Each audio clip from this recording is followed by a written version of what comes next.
sharing your screen. She is going to be talking on how to put the pieces together, the preferred practice guidelines in an eyelid trauma management.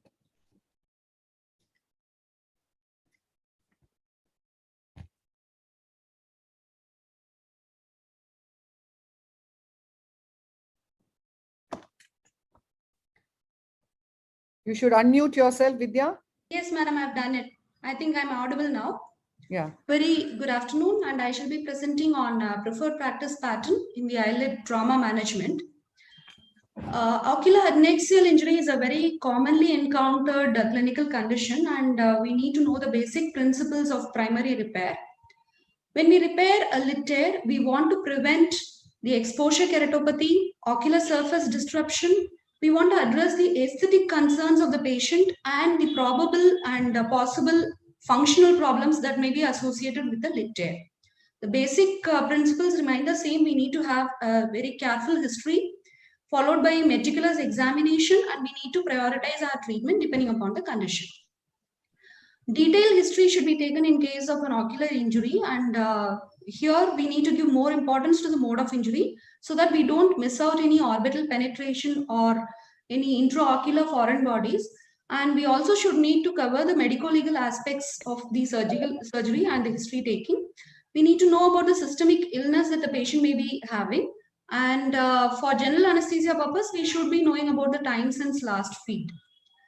Methodical ocular examination is mandatory. We need to check and document vision in both the eyes, look specifically for relative afferent pupillary defect.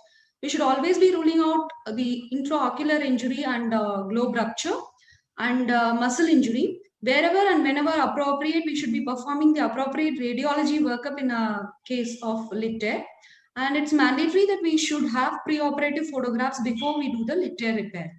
And it's important we prioritize our treatment because in case of lid head injury, patient might be unstable general condition. So we need our priority is to attend to the patient's general condition and stabilize him rather than attending to the lid condition.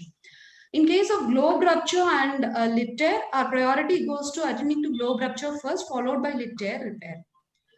Most of the lid repair can be done under local anesthesia, but in case of children or wherever we anticipate longer time due to extensive injury to repair, probably those cases can be done under general anesthesia. The first thing that we need to do is a thorough wound inspection. Always look for foreign body. Many of these lid tears appear a little larger because of the retracted orbicularis. So it may not be as large as this, but always look for the foreign body, remove that before we attempt to repair that. In case of lid injuries, we do not require usually an excessive debridement because eyelid is a very vascular structure. So next, when we go on to the eyelid marginal repair, the principles are we need to have equal depth placement of sutures so that we have an everted eyelid margin at the end of repair. So here I'm taking a 3 millimeter end from both the cut ends and reversing the needle, take 1 millimeter on either side. So when I tie my suture, it's going to be everted. The lid margin is going to be everted so that I have a proper wound architecture. And once I cut the suture, once I tie the suture, I'm going to be leaving a long cut end so that the subsequent sutures when I take, those sutures can be, this long suture end can be involved in the subsequent suture bite so that it doesn't abrade the cornea. So the material that I'm using here is a 6O vicryl. 6O silk can also be used, but that has to be removed. So the thing that we need to remember is a far, near pass technique that used to suture the eyelid marginal thing. If at all we are repairing the tarsus, it should never be a full thickness repair. So moving on to the canalicular injury, whenever we have a medial canthal injury, canalicular injury should be kept in mind. So the technique here is to identify the cut end of the canaliculus and to repair it. So the thing I'm using here is a probe to allow for the natural passage of the thing.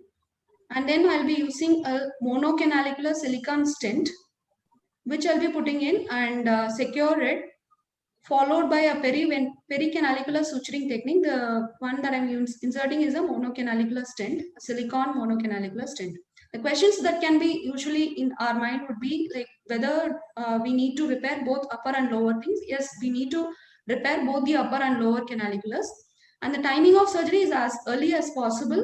However, if the patient presents a little later time, late intubation are still possible, can be tricky though. Canalicular stents are usually retained for about 4 to 6 weeks. And if at all we do not have monocanalicular stents, there are cheaper alternatives that are available. So the presence of orbital fat is an important sign, and that indicates the violation of the orbital septum. And in case of upper eyelid, we need to look for the levator involvement. Do not suture the orbital septum. It might result, in case of upper eyelid, it might result in a restrictive lag of thalamus like this. First opportunity is always our best opportunity. So any irregular appositions would require a reconstruction, and post reconstruction, this is how the aesthetic outcome. And in case of lid tears following dog bites, copious wound irrigation, rabies prophylaxis, tetanus prophylaxis to be observed, and we need to infiltrate the area before we suture with local immunoglobulins. Primary wound repair can be done, and there is definite role for systemic antibiotics to prevent wound contamination. And we need to remember the complications whenever we are dealing with the lid tear, like poor wound architecture or a medial canthal distortion or traumatic doses. Sorry to interrupt, No ma'am. substitute Can I for medical. request This is my